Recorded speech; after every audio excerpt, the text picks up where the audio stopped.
अस्सलाम वालेकुम। आपको आज के प्रोग्राम में खुशामदीद। सियासी जमातों का इस वक्त तमाम तर जोर पंजाब के जो ज़िमनी इंतखाबात हैं उनके ऊपर है। मरीम नवाज़ और साबिक़ वज़ीर आज़म इमरान खान अपने अपने उम्मीदवारों को जितवाने के लिए उनके हलकों में जाकर जलसे कर रहे हैं। ये इंतखाबात हुकूमत और अपोजिशन दोनों के लिए बहुत अहम हो गए हैं। हुकूमत के लिए अहम इस वजह से कि उसे ये इंतखाबात जिन हलकों में हो रहे हैं उन्हें जीत कर अपनी पंजाब हुकूमत को बचाना है। ये टास्क नंबर 1 है। फिर उसे ये भी मालूम हो जाएगा कि सख्त फैसलों के बाद भी उसे अवामी हमायत हासिल है या नहीं। अपोजिशन जो भी है यानी पाकिस्तान तहरीक इंसाफ, उसने वैसे तो आम इंतखाबात का मुतालबा कर रखा है, लेकिन इसके बावजूद ये जो इंतखाबात हो रहे हैं उसमें उसने अपने उम्मीदवार खड़े किए हैं। एक तो उसे मालूम हो जाएगा कि उसका जो बयानिया है, वो जो साजिश की बात कर रहे हैं, वो अवाम में मकबूल हुआ है या नहीं। और अगर पंजाब हुकूमत नहीं रहती तो ये बात बड़ी अहम है कि मुस्लिम लीग नून के लिए वफाक में हुकूमत चलाना भी मुश्किल हो जाएगा। ये जो इंतखाबात हैं ये एक तरह से अगले आम इंतखाबात की तैयारी भी हैं, क्योंकि असल मार्का पंजाब के अंदर मुस्लिम लीग नून और तहरीक इंसाफ के दरमियान ही होना है। ये इंतखाबात एक तरह से एक सियासी मश्क भी होगी। तहरीक इंसाफ इन ज़िमनी इंतखाबात के हवाले से अभी धांधली के बड़े सख्त इल्ज़ामात लगा रही है। साबिक़ वज़ीर आज़म इमरान खान ने आज अपनी एक ट्वीट में कहा कि कोई भी शफाफ इंतखाबात नहीं चाहता, ना ही हुकूमत ना ही इस्टेब्लिशमेंट। जलसों में वो जो तकारीर कर रहे हैं वहाँ पर भी वो इलेक्शन कमीशन और हुकूमत को आड़े हाथों ले रहे हैं, और यही इल्ज़ामात तहरीक इंसाफ के दीगर रहनुमा भी दोहरा रहे हैं। लोटों पे बड़ा नोट खर्च किया जा रहा है, लोटों को जिताने की कोशिश करवाई जा रही है। इलेक्शन कमीशन पूरी तरह हमजा के साथ मिलकर लोटों को चकाने की कोशिश कर रही है। हलकों के अंदर 10-10 हजार रुपए के चेक बांट रहे हैं लोगों को खरीदने के लिए।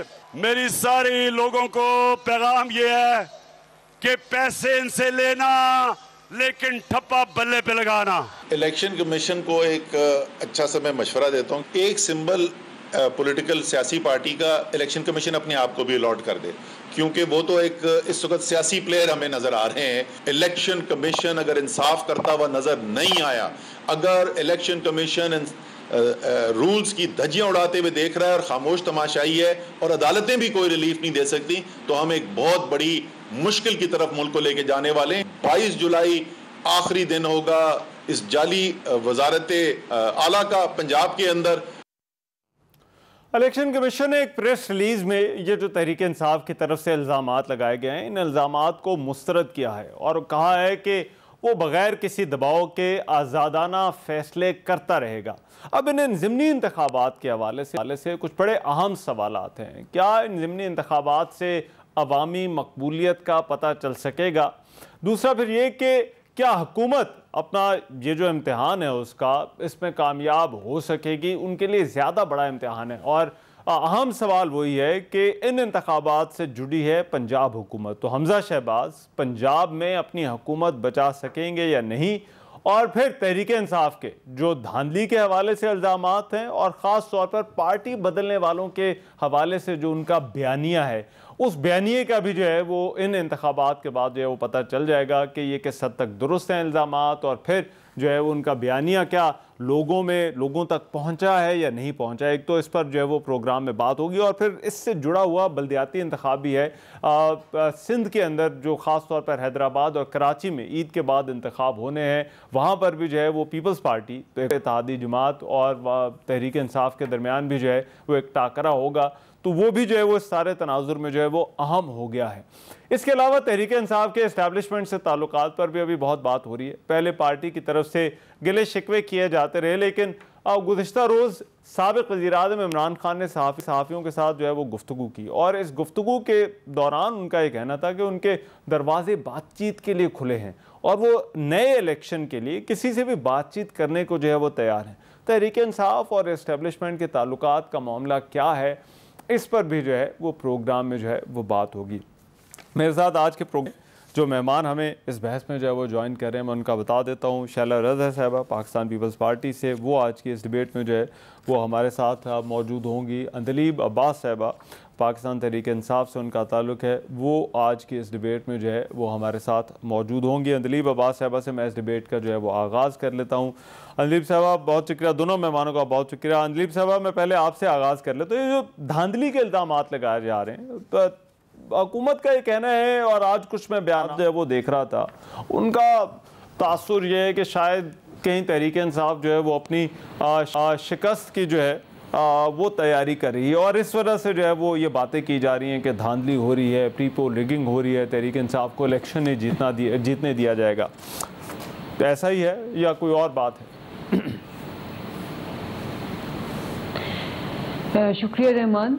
मेरे ख्याल है हुकूमत को खुद ही पता चल गया है कि बिल्कुल ही उनका, जिसको कहते हैं ना, एक स्वीप आउट हो गया, और ये उनकी हरकतों से पता चल रहा है कि मैं कहती हूँ कि शायद ही कोई, कहते हैं ना, कोई चीज़ रह ना गई हो, कोई चीज़ नहीं रह गई। इतनी खुल्लम खुल्ला धांधली है, इतनी खुल्लम खुल्ला प्रेशर टैक्टिक्स हैं, और सारे इकट्ठे हुए हैं। जैसे हमने कहा ना कि सारी इस वक्त तो कोई है नहीं जो ये इन्होंने अपने चूचों के मुरब्बे में इकट्ठा ना किया हो। ये 15 जमातें इकट्ठी हैं, ये इकट्ठी मिलकर कर रही हैं। उसके बाद आपको पता है इलेक्शन कमीशन तो है ही इनका विंग। इलेक्शन कमीशन ने क्या ऐलान किया हमजा ने कि जी आपको 100 यूनिट की, हम तो कह रहे थे ले दें 100 यूनिट की उनको, लेकिन हमने एक सवाल किया था, असद उमर ने सवाल किया मिफ्ता इस्माइल को कि भाई पर दो झूठ ना बोलना, क्योंकि क्या IMF तुम्हें ये इजाजत देगा, हाँ या ना में जवाब दो। 5 दिन हो गए हैं और मिफ्ता इस्माइल साहब किसी नुक्कर में घुस के अपना सर घुसा के बैठे हुए हैं। अच्छा उनको रिलीफ क्या दिया कि इलेक्शन कमीशन ने कह दिया कि 17 तारीख के बाद उनको रोक दिया अब, और वो भी वैसे मुद्दा आप पे डालते हैं, वो कहते हैं आप खुश नहीं हैं, आप कहते हैं कि गरीब को मुफ्त बिजली ना मिले, आप उसकी मुखालफत कर रहे हैं। हमने तो पूछा कि जी आप बता दें, क्योंकि हुआ क्या है कि इतने झूठ बोले हैं कि मतलब अब याद नहीं रहे। याद है आपको पहली स्पीच की, ये जो चूचू के मुरब्बे 15 जमाते हैं, इन्होंने अनाउंस किया 10% ये तनख्वाहें बढ़ा रहे हैं गवर्नमेंट सर्वेंट्स की। अभी उठ के गए शहबाज शरीफ के मिफ्ता इस्माइल ने ऐलान कर दिया कि नहीं वो तो ऑलरेडी एडजस्ट हो चुकी हैं, वो नहीं बढ़ेंगी। उसके बाद मजदूरों की 20,000 से 25,000 मिनिमम तनख्वाह कर देंगे। उसके बाद नोटिफिकेशन आई कि विड्रॉ कर लिया। उसके बाद अनाउंस किया कि जी 1 मई से लोड शेडिंग खत्म। हाँ जी। उसके बाद ऐसी लोड शेडिंग बढ़ी है कि अब जुलाई जैसे महीने में जहाँ बारिशें होती है उसमें भी माशाल्लाह लोड शेडिंग बढ़ रही है। तो अब मसला ये है कि इनको पता है, इन्होंने जो फेंटी इनको लगनी है ना, एक होती है फेंटी, एक होता है फेंटा, और किससे लगना है? अवाम से। जितने लोटे हैं, बड़े छोटे रंग बिरंगे हर साइज के, और ये मैं लोटे एक तो कैंडिडेट्स हैं, बाकी जो बहुत सारे इनके साथी स्पॉन्सर्स और इनके फैसिलिटेटर्स जो लोटे हैं, जो कभी इधर होते हैं कभी उधर होते हैं, इन सब को मिल के जो इनके साथ होने वाला है ना, क्योंकि ये हमेशा इसी तरह जीते रहे हैं। आपको याद होगा, अब आप देखें क्या किया है, ये इससे बड़ी धांधली क्या होगी, सुन लेना जी, कि चीफ इलेक्शन कमिश्नर की बेगम को चीफ कस्टम्स कलेक्टर लगा दिया और उनके भाई को भी लगा दिया। अब आप देखें कि इससे बड़ा और इससे ऑब्वियस क्या कॉन्फ्लिक्ट ऑफ इंटरेस्ट होगा। अच्छा, तो मैं कहती हूँ ये जो है ना, जो इलेक्शन कमीशन के साथ आपका मामला है, अब मैं जरा अगर आप इजाजत दें 2 मुख्तलिफ चीजें कर लेते। पहले एक तो जो ये सियासी मामला है कि आप कहते हैं हुकूमत धांधली कर रही है, इलेक्शन कमीशन वाले पे आगे बात कर ले। मैं जरा पहले ये शैला साहबा से पूछ लूँ, ये जो हुकूमत वाले इल्जामात हैं। अस्सलाम वालेकुम शैला साहबा।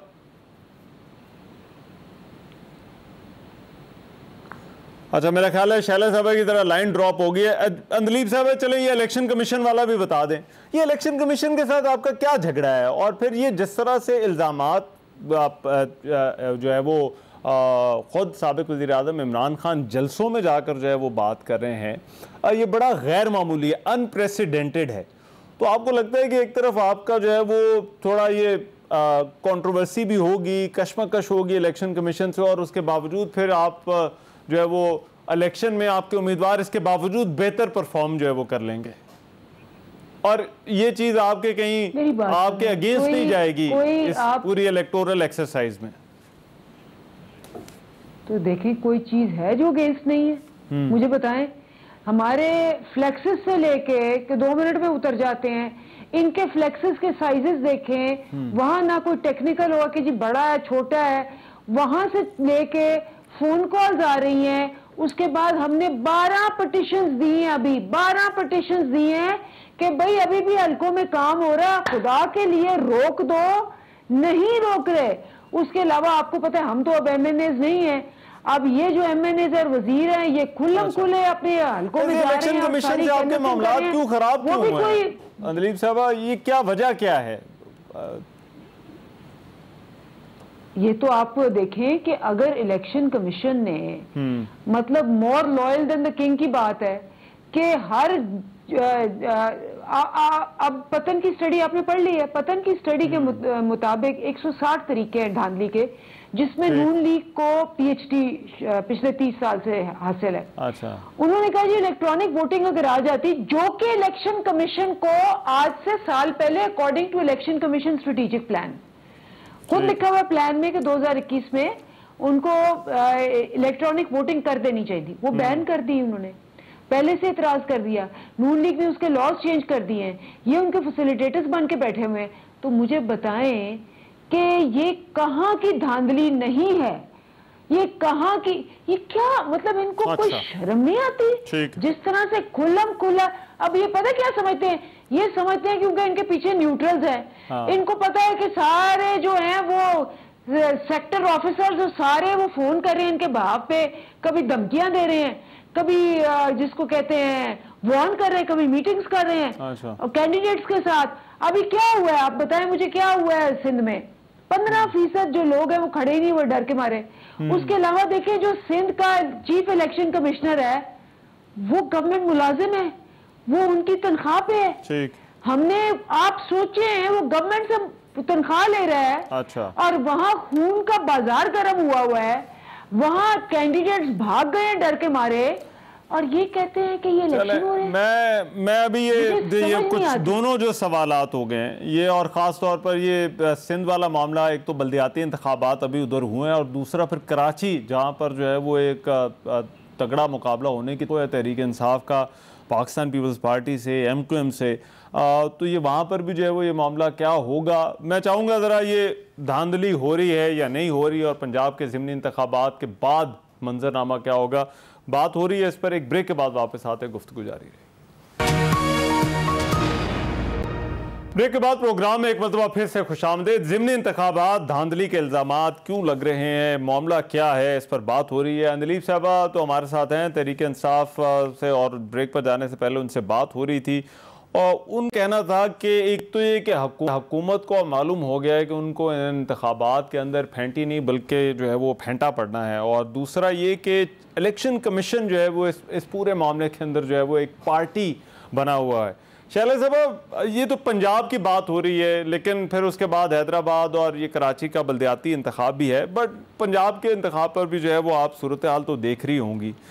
क्या वाकई ऐसा है कि जो PDM है या जो इस वक्त जमातें हुकूमत में हैं ये बड़ी गैर मकबूल हो गई हैं इस सारी सूरत हाल में, अभी मौजूदा सूरत हाल में? अब देखिए इंतखाबात हो रहे हैं, हम इंतखाबात में आ रहे हैं तो पता चल जाएगा कि अवाम क्या चाहती है और अवाम का क्या फैसला है। इसमें इतनी परेशानी की क्या बात है। अब जाहिर है कि इलेक्शन कमीशन इतना तो विजिलेंट होगा कि डस्का वाला मामला न दोहराए जाए और आराम से चले, लेकिन अगर उसके बाद भी सोना पीछना मचाना है तो इसमें हम क्या कर सकते हैं। हम तो समझते हैं कि इलेक्शन वाहिदा है और उसी में मामला हो जाएंगे। अच्छा। रही बात PTI की कि वो इलेक्शन कमीशन तो जब से पार्टी फंडिंग केस का मामला करीब आया, इन्होंने जितना उसको कर सकते थे पहले तो उसको टालते रहे, लेकिन जैसे जैसे फिर आपने देखा कि 8 साल तो बहुत होते हैं, उसको इन्होंने शुरू कर दिया इलेक्शन कमीशन पे उठाना और फिर उसमें डस्का का इलेक्शन भी हो गया। तो इलेक्शन कमीशन के आजकल निशाने पे है, और तो कुछ जो भी यहाँ से ये सिग्नल्स आएंगे कि इनके खिलाफ है, उसके खिलाफ हो जाएंगे। उन्होंने एक मिसाल, मुझे नहीं मालूम कि आप वो गुफ्तगू जो है वो सुन पाए, लेकिन एक मिसाल ज़ाहिर बात है डिस्कशन में जो है वो सिंध में जो अभी बल्दियाती इंतखाबात का पहला दौर हुआ है, उन्होंने कहा कि आपने बड़ी एक ऐसी फ़िज़ा बना दी हुई है कि जिसके अंदर जो है वो कोई आपके ख़िलाफ़ जो है वो खड़ा नहीं हो सकता, और ये भी एक तरीक़ा है जिस तरह से जो है वो धांधली जो है वो की जा रही है। अब हम तो जब भी पीटीआई के साथ बैठे, हाँ, उनका एक बड़ा फखरिया वो था कि पीपल्स पार्टी अपनी हरकतों की वजह से सिर्फ ही दिन तक महदूद हो गई है, कराची में भी कम जगह है। तो उनको बड़ा समझाया कि भाई ऐसी बात नहीं है, कराची में हमने पूरा मलीर के साथ साथ जो है वेस्ट में भी हमने सीटें ली हैं, हमने साउथ में भी लिए हैं, लेकिन वो एक रटा रटाया। तो अब अगर एक दिन से हम जीत गए तो इसमें कौन सी ऐसी बात है। और अगर ये ANC सीट जीत ले जिनकी डेथ हुई थी उनकी, तो इन्होंने मार का मार लिया और डेरे पे खुशियां हो गई। और अगर हम जीत गए सिंध में तो क्या हम जीते आ रहे हैं, तो धांधली हो गई। हमारे यहाँ से एक छोटा सा चाय का होटल चलाने वाला अगर हमारे खिलाफ जीत गया, ओहो ये तो बारिश की बूंद हो गई, वो एक बेचारी गरीब खातून जीत गई, ओहो, तो हमने उसे क्यों दिया? अच्छा, जबकि वो भी हमारे ही थे। कराची में हम चौथे नंबर पर आए अभी NA 240 में, तो उसमें कोई नहीं बोला। अच्छा, उसमें MKM भी नहीं बोली कि हम जीते हैं लेकिन धांधली हुई है। तो सूरत हाल ये है कि सामने वाले को तो इन्होंने मानना ही नहीं है, क्योंकि ज्यादा अच्छे ये लोग हैं, अक्लमंद ये लोग हैं, हर चीज में अच्छे ये लोग हैं, काबिल ये लोग हैं। तो इलेक्शन हो रहा है भाई, उसमें आप लड़े। जब हम लॉन्ग मार्च निकाल रहे थे तो इन्होंने भी एक लॉन्ग मार्च का ऐलान कर दिया, पता नहीं किसने इनको दे दिया मशवरा। अच्छा, नतीजा ये हुआ कि रास्ते में लिपाट पड़ गई वो मार्च। कहीं जगह कहीं लोग नहीं हो रहे थे कि तक कहीं पे कोई जगह नहीं थी कि इनके, ठीक है, गाड़ियों को बिचारियों नीचे खड़ा करके। अच्छा, चले मैं ये जो बल्दियाती इंतखाबात वाली बात हुई है, अंदलीब साहब इसको ज़रा एड्रेस कीजिए। देखिए अब पाकिस्तान तहरीक इंसाफ जलसे जो है वो अच्छे कर लेती है, पावर शोज़ जो है वो हमने देखे हैं तहरीक इंसाफ के हुकूमत से जाने के बाद भी, लेकिन एक मसला जो है वो पार्टी के लिए वो हमेशा से रहा है कि इसको इलेक्टोरल विक्ट्री या इलेक्टोरल सक्सेस में बदलना एक चैलेंज ज़रूर जो है वो रहा है। तो ये जो बल्दियाती इंतखाबात हुए हैं और इसमें मुखालिफ जमातों का इल्ज़ाम है कि वो आपकी इस्टेब्लिशमेंट मदद करती है, इस वजह से जो है वो आप को जो है वो इलेक्शन जो है वो आप जीते, ये अब पुरानी बहस है। लेकिन ये जो बलूचिस्तान का बल्दियाती इंतखाब हुआ और सिंध वाला, ये क्वेश्चन मार्क तो ज़रूर होगा पार्टी के अंदर, कहीं इस पर बात तो हुई होगी कि इसमें जो है वो ये परफॉर्मेंस रही है, इसकी क्या वजह, और फिर आगे जबकि हैदराबाद और कराची जहाँ पर तहरीक इंसाफ ने बड़ी नशिस्तें निकाली 2018 में और वहाँ पर एक चैलेंज होगा, तो वहाँ पर जो है वो क्या करना है, इसमें पार्टी के साथ मसला क्या है? आपने वो सवाल ही नहीं पूछा। इनको जो मेन सवाल है कौन सा जी? जो सिंध का चीफ इलेक्शन कमिश्नर है वो हुकूमत सिंध का मुलाजिम है। दुनिया में कहीं आपने देखा है वो हुकूमत सिंध के लिए काम कर रहा है? अच्छा, चलो आप ये देखें कि इतना ओपन, मतलब सबसे बड़ा तो ये, इससे बड़ी धांधली क्या, धांधला इससे बड़ा धांधला क्या होगा कि सिंध गवर्नमेंट का मुलाजिम जो है वो उन्होंने बिठाया हुआ उधर सिंध इलेक्शन कमिश्नर बिठा के उसको तनख्वाह देते हैं और उसे जो मर्जी कराते हैं। ठीक है, चले ये शैला साहब ने सुन लिया होगा ये जो आपने कहा है कि चीफ इलेक्शन कमीशन में जो लोग हैं इनका मसला यही है कि इदारों को गंदा करो और सामने वाले को जो है ना, ये गलत है कोई बात तो वो। अब आप मुझे बताएं, ये इलेक्शन कमीशन वगैरह में जो लोग होते हैं ये सिर्फ सिंध में अकेली पीपल्स पार्टी तो नहीं है ना, जमात इस्लामी भी है, PTI भी है थोड़ी बहुत, MQM भी है, PSP भी है, अभी किसी ने वहां पे ये नहीं कहा कि इलेक्शन कमीशन के लोग डब्बे लेके गायब हो गए थे, या धुंध हो गई थी, या धूल हो रही थी।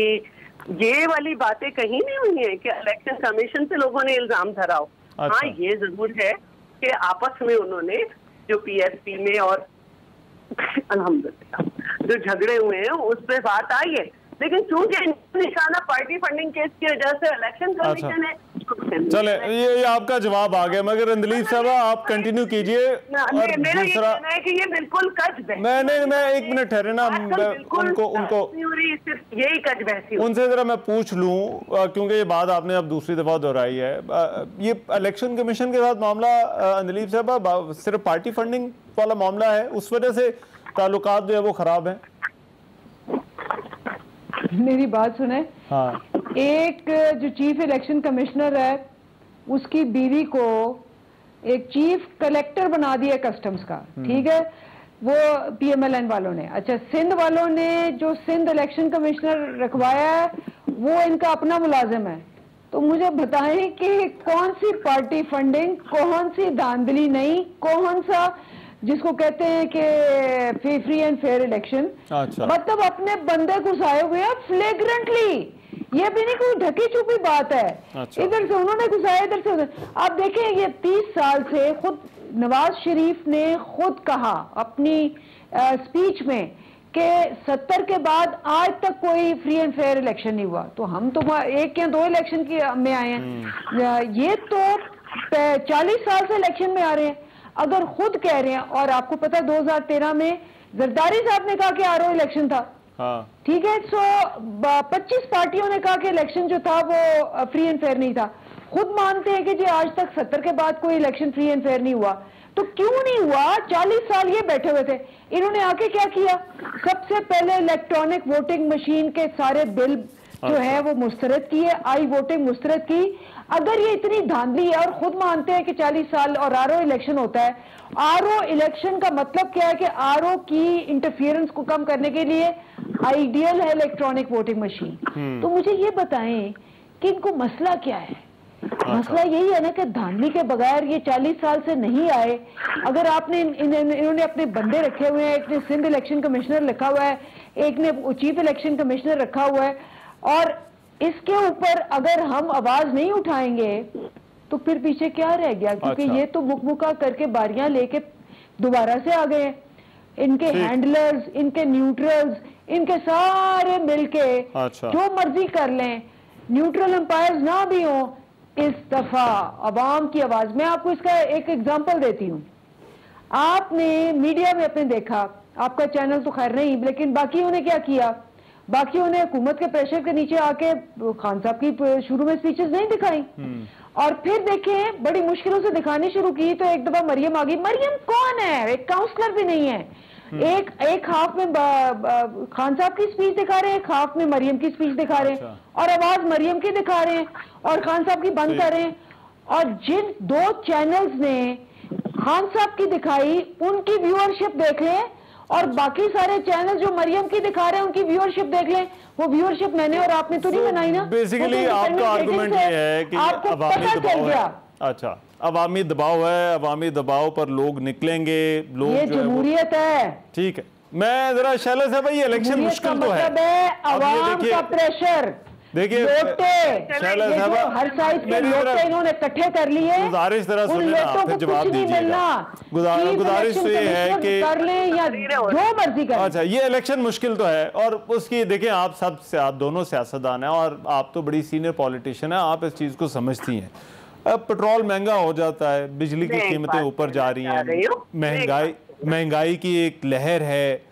कि कोई भी हुकूमत हो, ये नहीं आपकी हुकूमत, कोई भी हुकूमत हो, उसके लिए इलेक्शन निकालना बड़ा मुश्किल होगा इस टाइम पर। अच्छा, और आप इलेक्शन, हाँ, मेरी एक बात सुन लें। देखिए, इनकी मैंने स्पीच सुन ली, अब आपकी भी सुनो, ये तो बड़ा गलत। अच्छा, नहीं, मेरा तो सवाल है जी, मेरी तकरीर नहीं है। सवाल अभी नहीं आया आपका अभी तक। सवाल मैं पूछा, आपने मुकम्मल ही नहीं करने दिया। पूछना मैं यही चाह रहा था कि हुकूमत के लिए मुश्किल होगा इलेक्शन निकालना या नहीं, ये मेरा सवाल था। हुकूमत के लिए इलेक्शन निकालना मुश्किल नहीं है, पहले मैं इनको ये बता दूं। ठीक है। इलेक्शन कमिश्नर जो होता है उसकी एक ड्यूरेशन होती है। अब अगर आप जो है ये समझते हैं खान साहब कि आईजी और चीफ इलेक्शन कमिश्नर तुम्हें मैंने लगाया है, मेरी बात मानो। इस तरह नहीं होता, हर एक को अपनी ड्यूटी करनी है। आपको आदत है, इनफैक्ट ज़हीरुल इस्लाम की स्पीच के बाद आपने साबित कर दिया, उन्होंने साबित कर दिया कि वो आपको बना के लाए पूरा। अच्छा। उन्होंने कहा कि हमने इस तरह से इनको लाए, तीसरी कुव्वत के तौर पे हम बना के लाए। तो आप आज आप कम से कम इतना तो मान गई कि जमहूरियत है। तो जब जमहूरियत है तो जमहूरियत का रास्ता नहीं रोक सकता। हम तो मानते कि इलेक्शंस में धांधलियां हुई और उस धांधली का सीधा नुकसान हमें पहुंचा, हमें। अच्छा। क्योंकि शहीद जुल्फकार अली भुट्टो के बाद हम आज तक पंजाब में नहीं जीत सके। और ये मैं आपको बताऊं कि ये तो बड़ी वाज़ेह बात है। आपका तो ज़हीरुल इस्लाम कह रहा है कि मैं लाया, आप देख नहीं तो आपको लगता है तहरीक इंसाफ, प्लीज मुझे बात करने दे। पहले इलेक्शन जो है वो लीग के लिए जनरल जिलानी गए थे। हाँ। आपके लिए ज़हीरुल इस्लाम बोल रहा है। ज़ियाउल हक ने MQM बना दी, ज़ियाउल हक ने जो है वो मुस्लिम लीग फंक्शनल बनाई। वो कहते कहते मर गए पीर साहब वगैरह के मैं GHQ का आदमी हूँ। तो ये सारी कुव्वतें तो हमारे खिलाफ बनी थी। हम अगर कहते हैं कि बेईमानी हुई तो हमें हराने के लिए हुई, हमें सिंध तक महदूद करने के लिए हुई। और अगर आज भी फेयर इलेक्शन हो तो हम पूरे मुल्क में जीते। अच्छा। लेकिन चूंकि हमें ऐसे हथकंडों से, जैसे ज़हीरुल इस्लाम ने कहा, आपको हमने अभी तो आप हुकूमत में हैं शैला साहबा, देखिए मेरी बात सुने, अभी तो आप हुकूमत में हैं तो अभी भी आपके खिलाफ हथकंडे इस्तेमाल हो रहे हैं। आपको तो खुद पता है कैसे हो रहे होते हैं। RTS का बैठ जाना पूरे मुल्क में, पोलिंग एजेंट्स का निकाल देना। मैं खुद इलेक्शन में खड़ी हुई थी, पोलिंग एजेंट्स का निकलवा देना। क्या अब जो आप पेट्रोल वगैरह की बात कर रहे हैं, तो सबको मालूम है 3 दिन पहले से खरीदा जाने का सिलसिला शुरू होता है। और इन्होंने कितने प्रोग्राम हुए जिसमें बताया गया। अच्छा, ठीक है, चले मैं अभी एक ब्रेक पर जा रहा हूँ, लेकिन एक पर जब मैं वापस आऊंगा तो अंदलीब साहबा से मैं पूछूंगा कि वो तो शैला साहबा कह रही हैं कि उनके खिलाफ जो है वो धांधली होती है, ये तहरीक इंसाफ के खिलाफ नहीं हो रही। तो इसका जो है वो अंदलीब साहबा से मैं जवाब लेता हूँ इस ब्रेक के बाद आ रहा हूँ।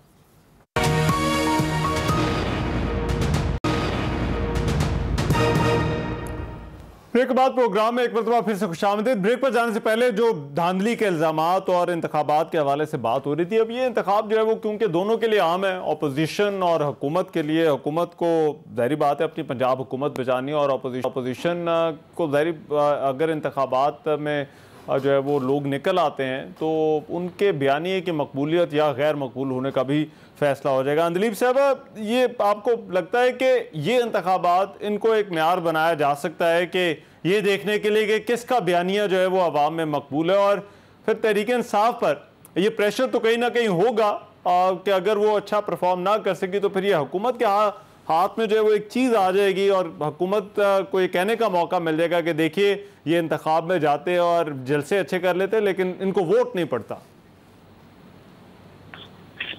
देखिए, आपने सिंध में अभी देखा है एक नेशनल असेंबली की अभी वहाँ जिसमें PTI ने हिस्सा ही नहीं लिया। हाँ। लोग निकले ही नहीं।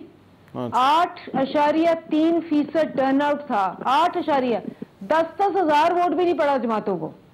तो आप देखें कि ये एक टोटल, ये जो इन्होंने 15 जमातों ने चूचू का मरब्बा बनाया हुआ है, जो कि आए ही सिर्फ अपने केसेस बंद कराने। अब लोगों को ये पता है कि इन्होंने कसम खाई है कि चोरों को रिलीफ और अवाम को तकलीफ। इस फॉर्मूले के तहत ये जो इम्पोर्टेड हुकूमत आई है, इसने आते ही पहले नैब बंद करवाया, उसके बाद इलेक्ट्रॉनिक वोटिंग और आई वोटिंग बंद करवाई, और उसके बाद धड़ाधड़ एक बम मारा पेट्रोल का, दूसरा मारा। उसके बाद इन्होंने आज फिर बिजली की कीमत तीसरी दफा और उठा दी है। फिर कह रहे हैं जी गैस की कीमत 350% और उठनी है। उसके बाद लोड शेडिंग की इंतहा, उसके बाद झूठों की परवार। तो मुझे बताएं, कोई ये एक लेके आए थे। अब लोग ये पूछते हैं कि ये तो कह रहे थे कि हम मईशत तबाह थी तो इसलिए बचाने आए थे। आप तो मईशत तबाह करने आए थे। आप किसके एजेंडा पे हैं? कौन चाहता है कि पाकिस्तान तबाह हो? इलेक्शन के तनाजुर में एक और चीज का जवाब दे दें, क्योंकि ये लास्ट सेगमेंट है तो हम इस बहस को भी जो है वो समेटें। फिर मैं शैला साहबा के पास जाऊंगा कि ये एस्टैब्लिशमेंट से तहरीक इंसाफ किस तरह के ताल्लुकात चाहती है, क्योंकि पहले जो है वो कहा गया कि ज़ाहिर बात है हमारे जो है वो ताल्लुकात और न्यूट्रल्स की जब खान साहब बार बार बात करते हैं, आज उन्होंने ट्वीट की, उन्होंने कहा एस्टैब्लिशमेंट नहीं चाहती कि साफ और शफाफ इंतखाबात हो। देखिए, ये बड़े ही अफसोस की बात है, क्योंकि ये इसका जो मुजाहिरा है आप सबको पता है। फ़ोन कॉल्स आती हैं, कैंडिडेट्स को बैठने के लिए कहा जाता है। एक जगह हमारे बहावल नगर में जो सबसे अच्छा हमारा कैंडिडेट था वो खड़ा हो गया, उसको फ़ोन कॉल आई, डर के मारे बैठ गया। अच्छा। अब आप ये देखें कि ये साहब है कि आपकी कैंपेन के लिए बाहर निकलते हैं। ये शाह महमूद ऑन रिकॉर्ड हैं, उन्होंने प्रेस कॉन्फ्रेंस की, उन्होंने कहा जी हम डोर टू डोर कैंपेन जाते हैं, वोट मांगने जाते हैं। एक सफेद कपड़े शलवार कुर्ते में बंदा होता है जो हमारी बातें टेप कर रहा होता है। ये तो उन्होंने मीडिया पे आके कहा है। उसके अलावा आपको पता है कि हम नाम भी दे चुके हैं, डॉक्टर यास्मीन भी कह चुकी है, हम सब कह चुके हैं कि जी ब्रिगेडियर राशिद जो है वो बैठे हुए हैं इस पूरे चक्कर के लिए। उसके बाद फोन कॉल्स आना शुरू हो जाती है, उसके बाद धमकियां आना शुरू हो जाती है। कोई चीज कर चुके हैं, सो कोई बात छुपी, मैं तो वही कह रही हूँ, कोई रह गया है जिसने कसम खाई हो। मैं जरा अब इसको शैला साहब के पास, डाकू और तहरीक इंसाफ कहती है वो अवामी तौर पर अवामी मकबूलियत है उनके पास और वो इलेक्शन जो है वो जीत जाएंगे, और आप कहते रहेंगे इससे पहले ये एस्टेब्लिशमेंट के सर पे इलेक्शन जीते हैं। तो अगर तहरीक इंसाफ परफॉर्म कर गई वैसे इन इलेक्शन में, ज़िमनी इंतखाबात में, तो ये आपके लिए तो मसला नहीं हो जाएगा? पहली बात तो इनकी बात का जवाब दे दूं, बेबी कराची में आपसे बंदा इसलिए खड़ा नहीं हुआ तो जो 4 आजाद खड़े हुए थे वो आपके बंदे से आपस में लड़ाई थी। ये वो इकबाल साहब वाली जो नशिस्त थी जी, उसमें 4 आजाद थे, वो इनके थे चारों। तो बात ये है कि पता है नहीं, बस धबाधब झूठ बोलो। दूसरी बात जो है वो ये है, बट अभी जो आमिर लियाकत साहब वाली नशिस्त है जिस पर इलेक्शन हो रहा है, मेरा ख्याल उस दिन इलाके में छुट्टी नहीं की गई थी जो कि करी जानी चाहिए थी, और ज़िमनी इलेक्शन में वैसे भी लोगों का एक कम रुझान होता। आ जाती हूँ मैं इनकी बात पर कि देख, अब इनको इस्टेब्लिशमेंट से भी मसला है, जबकि ये हाथ जोड़ जोड़ के कह रहे हैं कि खुदा के लिए आप न्यूट्रल ना रहें। एक आदमी कैसे किसी से खुश हो सकता है जिसका बनाने वाला जर्नल बवांगे दाहल कह रहा है। अभी जो है थोड़े दिन पहले इमरान रियाज को पकड़ा गया है, उनकी स्पीच थी कि पहले हमें बुला के इन लोगों की बुराइयां दिखाई, सबूत दिखाए, फिर हमने कहा तुम्हें इसका साथ देना है, हमने साथ दिया तब इसके नीचे से। तो आपको तो आदत ही नहीं है ना खुद से खड़े होने की यार, आप कैसे खड़े होंगे? क्या किया है आपने? मुझे सिर्फ ये बताइए किया क्या है। 77 मिलियन जो पार्टी इस बात को खर्च कर दे के बेसिक इनकम सपोर्ट प्रोग्राम जो है उस पे शहीद बेनजीर का नाम हटा दिया जाए। जो पार्टी जो है 1360 लोग जो है 25,000 रुपए महीने पे रखे, 73 करोड़ खाना उन्हें दे, 73 करोड़ 60 लाख कि जी आप सोशल मीडिया इन्फ्लुएंसर हैं और आपने बस करना है जो खान साहब कह रहे हैं उनसे ट्वीट करते रहे और सामने वाले को गालियां दे। ठीक है। जो हुकूमत जो है पीटीआई की 7 साल हो गए केपी में, 97 अरब उन पे कर्जा था, 9 साल पहले 97 अरब कर्जा था। आप अंदाजा कर इस वक्त 971 अरब इस वक्त कर्जा है और ये और कर्जा मांग रहे हैं। चले ये कर्जों वाली बात हम फिर किसी दिन जो है वो इसको कंटिन्यू करेंगे। परफॉर्मेंस मैं जरा इलेक्शन पर अनरीफ साहब 15 सेकेंड आपको जवाब देना चाहती हैं ये इलेक्शन के हवाले से, क्योंकि ये इलेक्शन अब बड़े अहम हो गए हैं और 17 को ऐसे लगता है कि 17 को और उसके बाद फिर जो बल्दियाती इंतखाबात हैं इनसे कुछ थोड़ा ये फिर जो बहस है ना कि कौन ज़्यादा मकबूल है और कौन जो है वो गैर मकबूल है, इसका पता चल जाएगा इसका। देखिए मैं तो आपको कह रही हूँ अंपायर भी न्यूट्रल नहीं है, सारी ये जमातें मिल गई हैं, सारे इदारे मिल गए हैं, सारे न्यूट्रल्स मिल गए हैं, सारे हैंडलर्स मिल गए हैं, सारे ब्रिगेडियर मिल गए हैं, सारे पुलिस वाले मिल गए हैं। उसके बावजूद आप देखना कि 17 तारीख को इंशाल्लाह बल्ला ऐसे फेंटा लगाएगा ना जिसकी कोई। चले ठीक है। शुक्रिया अंदलीब अब्बास साहबा, शैला रजा साहबा हमारे साथ मौजूद है। आज के प्रोग्राम से इतना इजाजत दीजिए, अल्लाह ने के बाद।